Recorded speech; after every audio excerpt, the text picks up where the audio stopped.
Right, so 13 minutes left.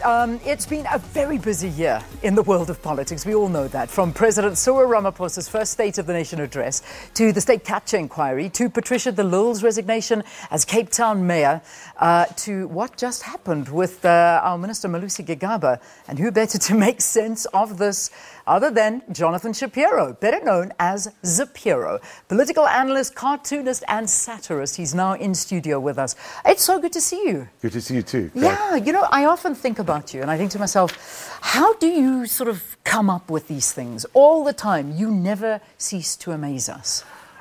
Yeah, I'm kind of switched on a lot of the time. I mean, it's a weird thing. If you're a cartoonist or a satirist, I can switch off, but a lot of the time when I'm listening to things, there's that ear that I pick up something. If somebody, there was recently one with you mentioned Malusi Gigaba. We were looking at that right now. Well, yeah, I mean, they started saying, will he fall on his sword? And I had 4 days to my next cartoon. And I immediately, when I thought fall on his sword, I thought, well, there's an image right there. Yes. And I was really worried that the other cartoonists would get it. And within that 4 days, luckily, I was the one who actually did that, one of him falling on his, metaphorical sword. Yes. And but those are the things that I'm listening for, the puns. I'm listening for the twist. I'm really trying to communicate issues. Yeah. It's more than have the belly laughs. But in order to communicate those issues, you need those metaphors, the ways that will help you see things in a different way. And it's not like you don't get into trouble for them, because you have gotten into a lot of trouble for your cartoons. Absolutely. I mean, it's really swings and roundabouts being a cartoonist. I mean, you can get the most amazing results out of it, and it's fantastic that so many people are watching. So you've got this brilliant platform. Really, people are watching, and I've also flown around the world and spoken in all over the world.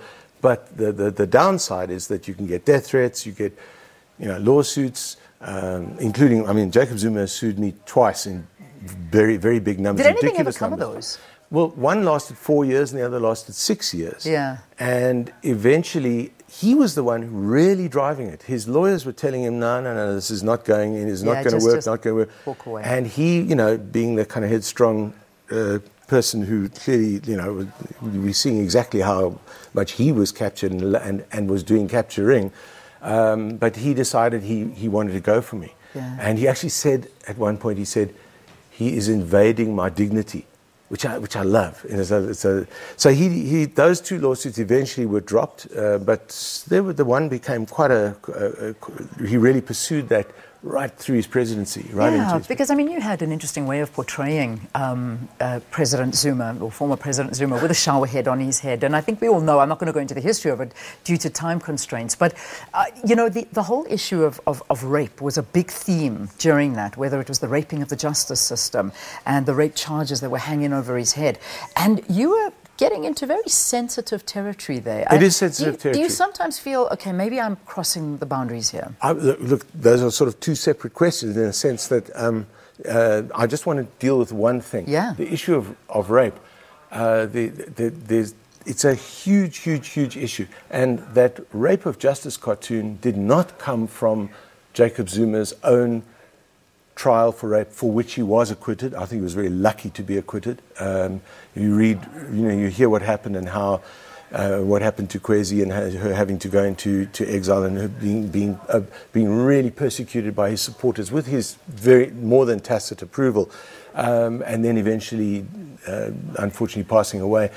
But the case was bad. But he was acquitted. But the cartoon of the Rape of Justice, or that it's become known as the Rape of Justice cartoon, that didn't come from that. I was sitting at my board and I was so angry with how he was trying to have the corruption charges dropped so that he could become president, and trying to get a political solution, which eventually he did get, dressed up as a legal one, that I said, he's raping the justice system. And I did that same gasp that everyone else did when they saw the cartoon. I went, oh, Lady Justice, in the way that she's been portrayed over the last couple of thousand years, is a woman. Yeah.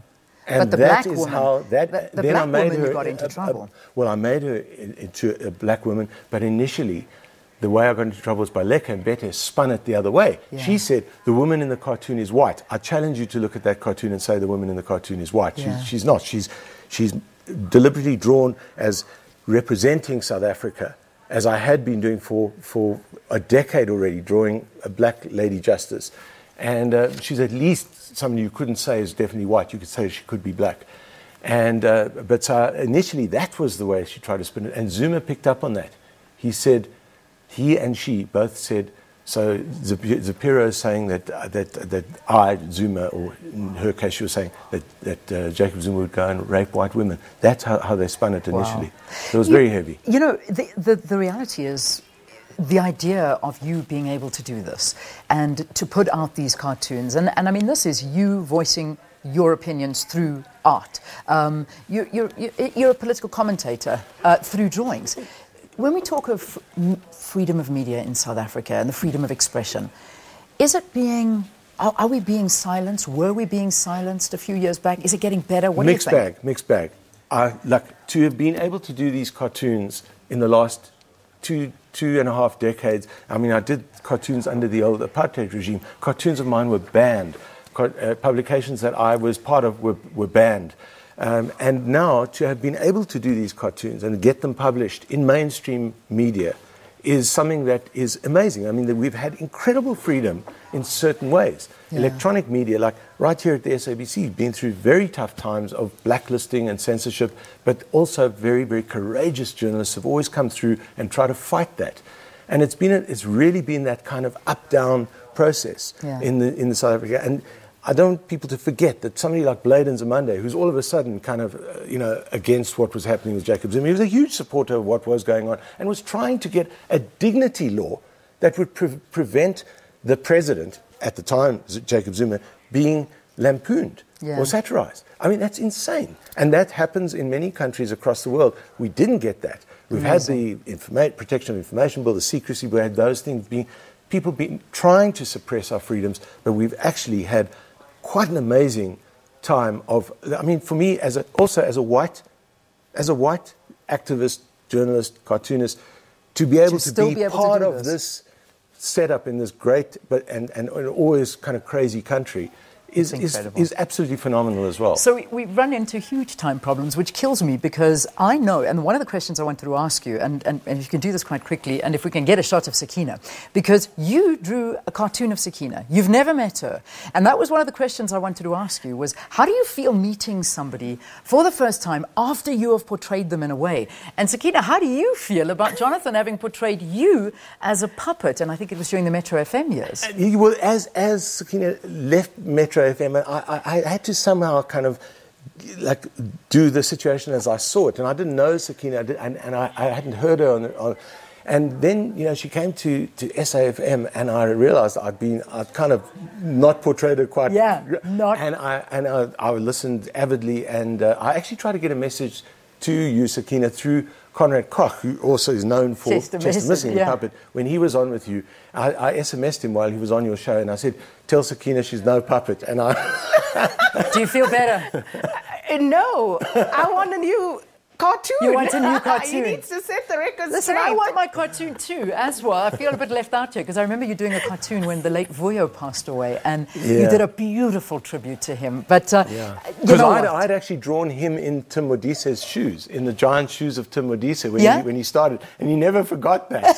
So he said, the time for another cartoon, shame the next time was after he passed away. Yeah, so please don't do cartoons of us when we pass away, okay? Do them before, but they better be nice. Jonathan Shapiro, 2 books out. Let the Sun Shine In. Let the Sun Shine In, the 23rd annual, and this one a really special book with lots of stories.